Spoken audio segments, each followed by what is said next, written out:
మీకు ప్యానల్ ఉన్న పెద్దలకి హృదయపూర్వక నమస్కారం. మేమంతా బెంగళూరు యలహంక ప్యాలెస్ లో ఉంటున్నాం సార్.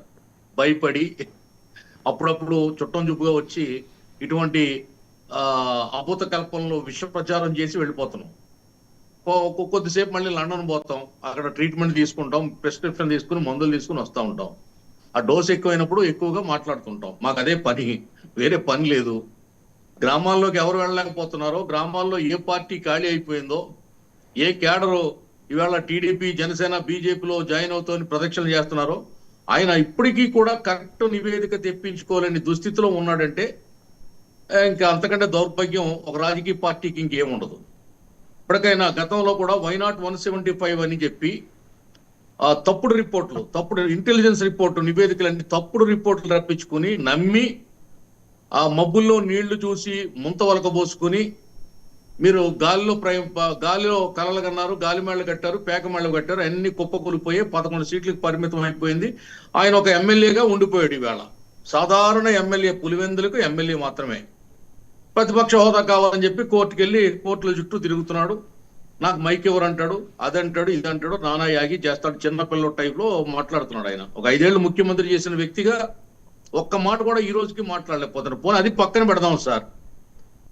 కనీసం తన పార్టీ ఎందుకు ఓడిపోయిందని అంతర్మదనం చేసుకోలేని అధినాయకుడు అతను.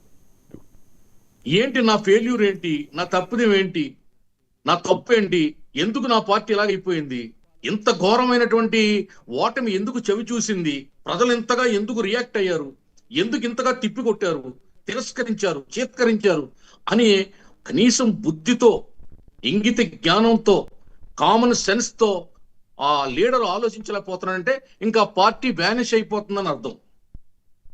ఇప్పటికీ 164 సీట్లతో గవర్నమెంట్ వచ్చి, కూటమి గవర్నమెంట్ వచ్చి 7 నెలలు అయింది. ఈ 7 నెలల కాలంలో ప్రజలు మంచి రోడ్ల మీద ప్రయాణాలు చేస్తున్నారు, 5 రూపాయలకు అన్నం తింటున్నారు.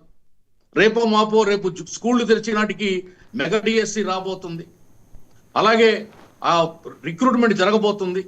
ఆ తల్లికి వందనం, ఇంట్లో ఎంతమంది పిల్లలు ఉంటే అంతమందికి అందుకోబోతున్నారు. ఇంకా అనేకమైనటువంటి ప్రాజెక్టులు తెచ్చారు. దాదాపు 6.5 లక్షల కోట్ల రూపాయలు పెట్టుబడులు రాష్ట్రానికి రాబట్టే ప్రయత్నంలో సక్సెస్ఫుల్ అయ్యారు. ఒకటా రెండా రాజధాని నిర్మాణం జరుగుతుంది, పోలవరం నిర్మాణం జరుగుతుంది, రైల్వే జోన్ వచ్చింది, విశాఖ స్టీల్ ప్లాంట్ అని కాపాడుకున్నాం.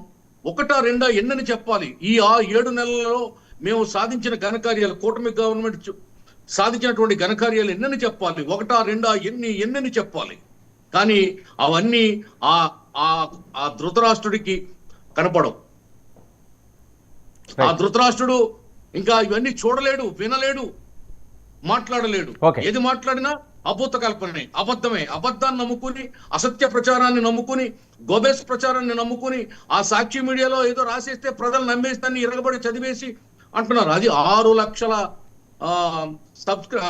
ఇది కోల్పోయింది, సబ్స్క్రైబర్స్ కోల్పోయింది సాక్షి ఛానల్, సాక్షి అది పేపరు.